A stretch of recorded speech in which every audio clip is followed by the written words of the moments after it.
সব দূর সালাউদ্দিনকে দেবেন। মোহধারী দেখলে দুলাভাই মনে করার কোনো কারণ নাই।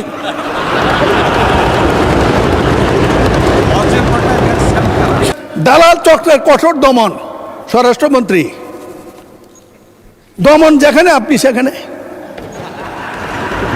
আপনি যদি দমন না করেন, জাতি প্রস্তুত হচ্ছে আপনাকে যে কোনো দিন দমন করার জন্য বেরিয়ে আসবে।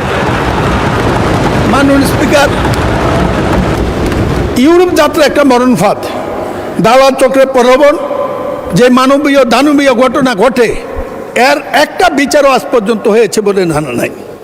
ইউরোপে জমি এবং মুক্তিপণ এটি একটি বিরাট সংকট। এটার জন্য আমাদের রাষ্ট্রদূতগুলা, রাষ্ট্রাচারগুলা কী জন্য থাকে আমি আজ পর্যন্ত এটা জানি না। মাননীয় স্পিকার, কেউ কোনোদিন আমাদের লোকের বিপদের পাশে দাঁড়িয়েছে এই গল্প আমি কোনোদিন শুনি নাই। বৈধ এজেন্সি এটা ইচ্ছা করলে নিয়ন্ত্রণ করতে পারে, কিন্তু করবে না, কারণ এদের টাকার এত দৌরত্ব, যে কোনো জায়গায় টাকা যায়। একমাত্র জামাত ইসলামের কেউ তো কোনো টাকা নেইছে বলে শুনি নেই আমি আমরা। এইটাই জন্য বললাম হাততালি দেওয়ার কিছু নেই, কেউ বাদ নাই। সংসদ এখন এই দেশের মানুষের প্রাণ কেন্দ্র। এই একটি কারণেই সংসদ চলাকালীন গ্রামের মানুষ পর্যন্ত টেলিভিশনের দিকে তাকিয়ে থাকে। প্রসঙ্গটি অত্যাধিক গুরুত্বপূর্ণ। এর একটি ইতিহাস আছে। ম্যান পাওয়ার এক্সপোর্ট শুরু হয় শহীদ জিয়া যখন দেশের রাষ্ট্রপতি।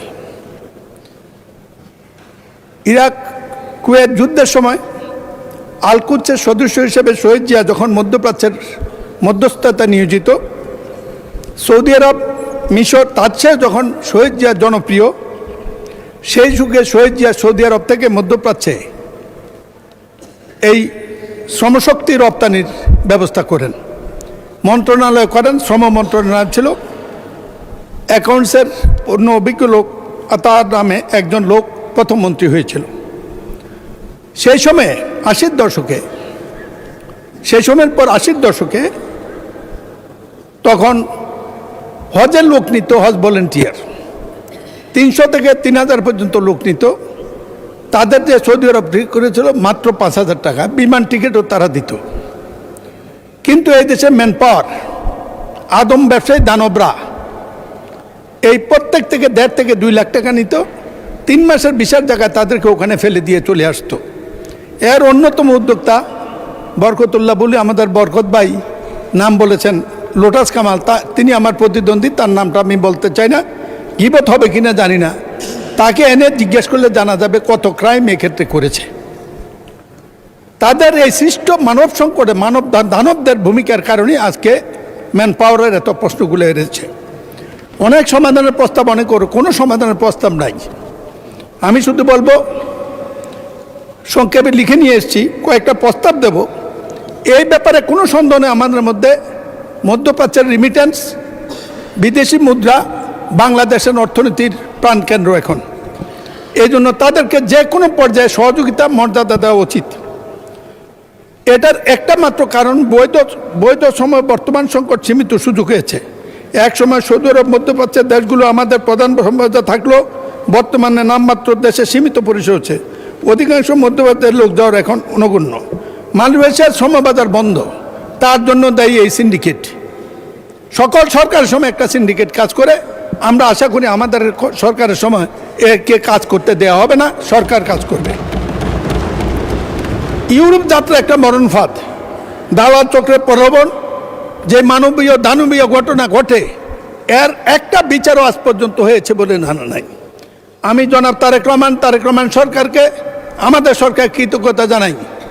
রামিসের হত্যার ঘটনা যেমন তাড়াতাড়ি হয়েছে, মানব পাচারকারী যে হত্যা হয়, খুন হয়, তাদের বিচারও 24 ঘন্টার মধ্যে করার ব্যবস্থা করতে পারলে এটা বন্ধ হতে পারে। বিপজ্জনক রুট, দালাল চক্র অফিসে বেশের দুর্গম রাস্তা, জঙ্গল, ঝুঁকিপূর্ণ নদী, সমুদ্র পথে ইউরোপ পাঠার চেষ্টা করে। অনেকে গন্তব্যে পৌঁছতে পারে না, আর পৌঁছতেও তারা ওখানে যায় না, কোনো কাজ পায় না। মানবিক বিপর্যয়, জিম্মি, নির্যাতন, মৃত্যু, লাশ হয়ে ফেরা আমাদের দেশের লোকেরা করে। পত্রিকা নাম আসে, আজ পর্যন্ত শুনি না কারো সাজা হয়েছে কোনো সরকারের আমলেই।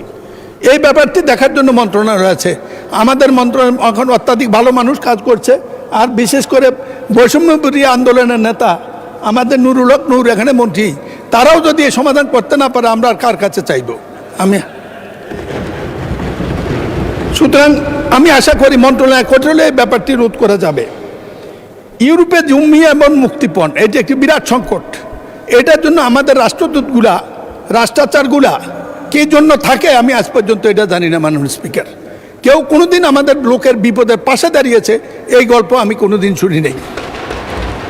বৈধ এজেন্সি এটা ইচ্ছা করলে নিয়ন্ত্রণ করতে পারে, কিন্তু করবে না, কারণ এদের টাকার এত দূরত্ব, যে কোনো জায়গায় টাকা যায়। একমাত্র জামাত ইসলামের কেউ কোনো টাকা নেইছে বলে শুনি নেই আমি আমরা এইটাই জন্য বললাম হাততালি দেওয়ার কিছু নেই, কেউ বাদ নাই।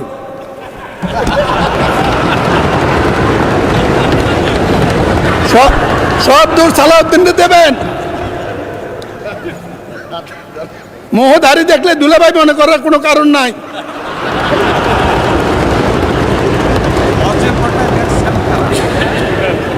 হজে মেলার টাকা নাই, কারা পাঠায়? সব পারে, শুধু আমি বিশ্বাস করি স্পিকার ব্যাপারগুলা সমস্যাগুলো বক্তৃতার কিছু নেই, জানে সবাই। একটা মন্ত্রণালয় করছে, ডিজি অফিস করছে, বিরাট বিরাট বিল্ডিং করেছে, কিন্তু রিমিটেন্স যোদ্ধারা সাহায্য পায় কত পার্সেন্ট, এটা একটু হিসাব হওয়া উচিত। স্বরাষ্ট্রমন্ত্রী আমাদের, আপনি এইটাও তদন্তের আওতায় নিতে পারেন। বাদ তো কিছু দেন নাই, এটা একটু ধরেন।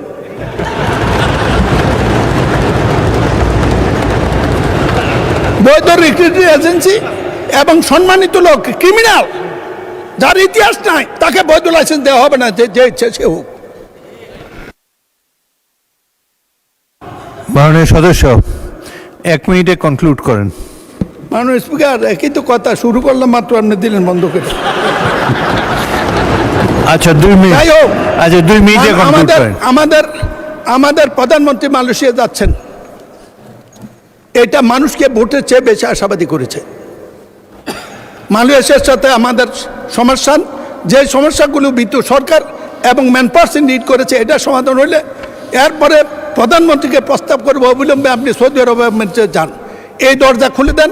আমাদের দেশ চালানোর জন্য প্রয়োজনীয় ডলারের জন্য বা বৈদেশিক মুদ্রার জন্য তারাই যথেষ্ট। মাননীয় স্পিকার, আমি সব কথাগুলো লিখিত আকারে মন্ত্রীর কাছে দিয়ে দেব। আপনি কঠিন মানুষ, বন্ধ করে দেবেন জানি।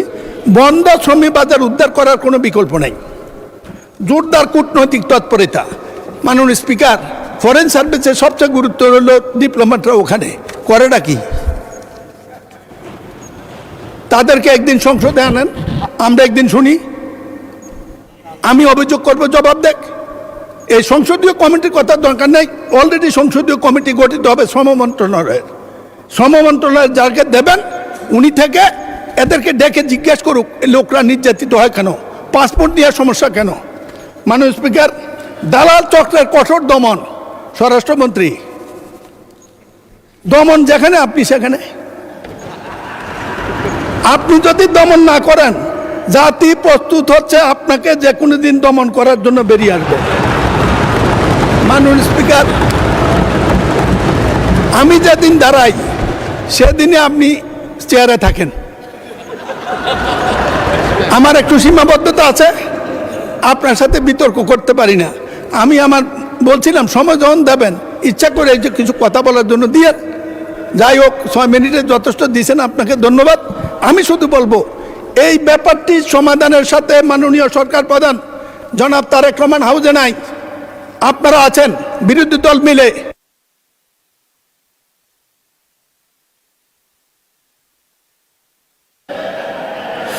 আর 1 মিনিট। যদি আমাদের ইজ্জত, 24-এর ইজ্জত, মুক্তিযুদ্ধের ইজ্জত, দেশের ইজ্জত, বিদেশি ডলার ইনকামকারীদের ইজ্জত, এই রিমাইন্ডার যোদ্ধাদের ইজ্জত, জাতির ইজ্জত রক্ষা করতে চান, একটি কাজে করেন, যে কোনো কারণে হোক এদের উপর নির্যাতনকারী ম্যানপাওয়ার ব্যবসায়ী এবং বিদেশি দালাল তাদের বিরুদ্ধে কঠোর ব্যবস্থা নেন, তাদের মুক্ত করে দেন। ধন্যবাদ মাননীয় স্পিকার।